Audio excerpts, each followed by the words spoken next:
Hai teman-teman semua, kembali lagi ya dengan saya. Di sini saya seperti biasa memberikan latihan soal SKB, P3K serta uji kompetensi khususnya tenaga kesehatan bidan serta kunci jawaban.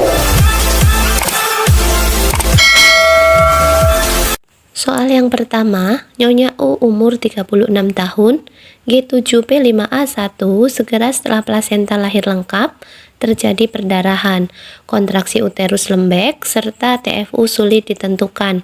Hasil pemeriksaan tidak ada robekan jalan lahir, kandung kemih kosong. Nyonya U kemungkinan mengalami A.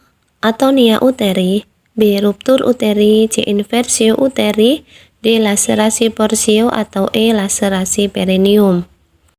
Mana teman-teman jawabannya? Iya, oke. Jawaban yang tepat adalah yang A, atonia uteri. Kenapa atonia uteri? Karena di soal sudah dijelaskan ya bahwa keadaan uterus lembek ya, berarti kontraksinya tidak adekuat dan mengalami atonia uteri, sehingga menyebabkan perdarahan pada pasien tersebut. Paham ya teman-teman? Jawaban yang tepat adalah yang A. Kita lanjut soal berikutnya. Oke teman-teman, lanjut ya soal nomor 2.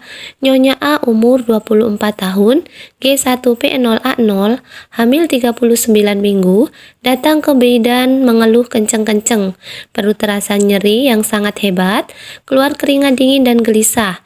Setelah dilakukan pemeriksaan oleh bidan, didapatkan hasil perut teraba keras, denyut nadi dan pernapasan meningkat, serta teraba lekukan melintang pada segmen bawah rahim tinggi pusat. Kontraksi uterus terus-menerus dan sangat kuat. Diagnosis sesuai kasus di atas adalah kira-kira apa nih teman-teman ya? Pada kasus ini terjadi atau diagnosanya adalah A. Ruptur uteri, B. Plasenta previa, C. Inersia uteri primer, D. Solusio placenta, atau E. Ruptur uteri imminens. Mana nih teman-teman jawabannya? Yang A ya jawabannya teman-teman, yaitu ruptur uteri. Kenapa ruptur uteri? Di situ sudah dijelaskan ya pada kasus di atas, ibu mengalami nyeri yang sangat hebat, itu yang pertama ya. Lalu yang kedua, adanya kontraksi yang sangat hebat dan terjadi secara terus-menerus. Lalu dilakukan oleh bidan pemeriksaan teraba adanya lekukan di segmen bawah rahim ya. Ini artinya adalah tanda-tanda uteri mengalami ruptur atau robekan. Jadi jawaban yang tepat adalah yang A, yaitu ruptur uteri. Paham ya teman-teman? Oke, kita lanjut ke soal yang berikutnya.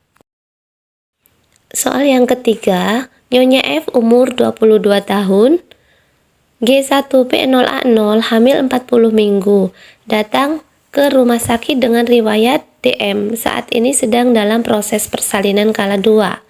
Setelah kepala jalan lahir, tidak terjadi putaran paksi luar. Diagnosa untuk Nyonya F adalah apa nih teman-teman diagnosanya? Ini biasanya atau sering ya keluar pada soal-soal sebelumnya ya, soal CPNS, SKB, ataupun soal uji kompetensi ya. Dan semoga nanti akan keluar juga pada soal P3K. Baik, kita lihat optionnya. A. Partus lama, B. Distosia bahu, C. Partus tak maju, D. Partus serotinus, atau E. Partus precipitatus. Kira-kira mana nih teman-teman jawabannya? Oke teman-teman, langsung kita jawab ya. Jawaban yang tepat yaitu distosia bahu. Kenapa distosia bahu? Karena pada soal sudah dijelaskan bahwa yang pertama adalah ibu mengalami atau memiliki riwayat DM ya, sehingga kemungkinan bayi mengalami bayi besar atau makrosomia ya, sehingga saat terjadi putaran paksi luar, bayi tersebut tidak mengalami putaran paksi luar. Jadi kemungkinan terbesar diagnosa pada kasus tersebut adalah distosia bahu, karena bayi adalah bayi besar dengan keadaan ibu memiliki riwayat DM ya teman-teman. Paham ya teman-teman untuk soal nomor 3? Oke, next kita lanjut ke soal berikutnya. Namun apabila teman-teman memiliki jawaban yang berbeda, bisa komen di kolom komentar. Nanti akan kita jawab atau kita bahas secara bersama. Oke, kita lanjut ya ke soal nomor 4. Baik, saya bacakan pertanyaannya. Nyonya S umur 38 tahun, G2P0A1, datang ke bidan infartu sisa dukun. Kenceng-kenceng sering dan teratur sejak 2 hari yang lalu. Telah dipimpin mengejan oleh dukun 3 jam yang lalu. Keadaan umum lemah, kelelahan, tekanan darah 90/60, nadi 100 kali per menit, suhu 39 derajat Celcius, pembukaan 8 cm, kepala turun di HOT 3, DJJ 182 kali per menit. Sesuai kasus di atas, Nyonya S mengalami diagnosa. Sebelum kita ke option dan ke jawaban, kira-kira apa nih teman-teman jawabannya? Oke, kita bacakan optionnya dulu ya. Yang A, partes lama, B, partes kasep, C, partes macet, D, partes lambat, atau E, partes tak maju. Kira-kira jawaban yang mana nih teman-teman sebelum kita ke jawaban? Benar ya, jawaban teman-teman yaitu yang A, partes lama. Nah, di sini bisa teman-teman lihat ya penjelasan partes lama merupakan fase laten lebih dari 8 jam yang persalinannya telah berlangsung 12 jam atau lebih, bayi belum juga lahir, disertai dengan dilatasi serviks di kanan garis waspada pada persalinan fase aktif menurut Saifuddin tahun 2011 di halaman 184. Nah, lalu di sini juga dijelaskan bahwa normalnya proses persalinan kelahiran pertama biasanya membutuhkan waktu sekitar 12-18 jam. Hingga bayi keluar, total waktu itu bisa lebih cepat menjadi 6-9 jam saat persalinan kedua dan seterusnya. Namun persalinan dikatakan macet ketika berlangsung sekitar 20 jam. Nah, pada soal dikatakan bahwa persalinan tersebut sudah dipimpin oleh dukun sejak 3 jam yang lalu dan ibu mengalami kencang-kencang sudah 2 hari yang lalu, namun pembukaan masih 8 cm. Jadi jawaban yang tepat yaitu ibu tersebut mengalami partes lama. Paham ya teman-teman? Kita langsung ya ke soal yang terakhir. Oke teman-teman, soal yang terakhir ya nomor 5. Seorang perempuan umur 25 tahun, G2P1A0, usia kehamilan 40 minggu, kala 1 di BPM.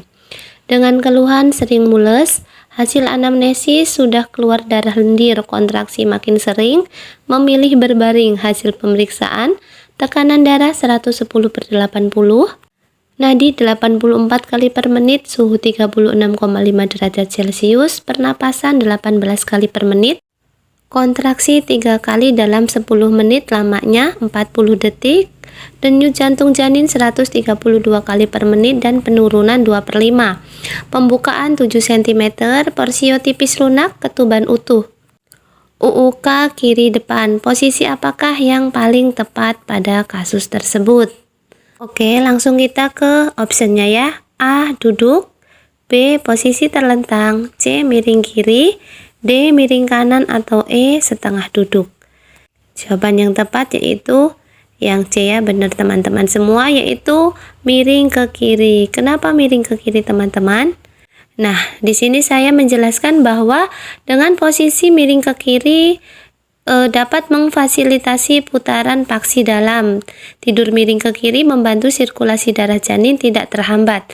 Lalu posisi ini juga akan membuat kerja jantung lebih mudah karena berat badan bayi tidak menekan vena besar yang disebut vena cava inferior yang bertugas membawa darah kembali lagi dari kaki ke jantung. Hal ini juga akan meningkatkan sirkulasi darah lebih cepat yang menuju ke janin, rahim, dan ginjal.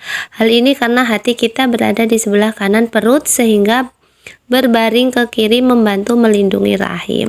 Paham ya teman-teman kenapa kita menganjurkan ibu untuk memilih posisi miring ke kiri. Jadi banyak sekali manfaatnya. Oke, sekian dari saya teman-teman, semoga bermanfaat. Terima kasih. Wassalamualaikum warahmatullahi wabarakatuh.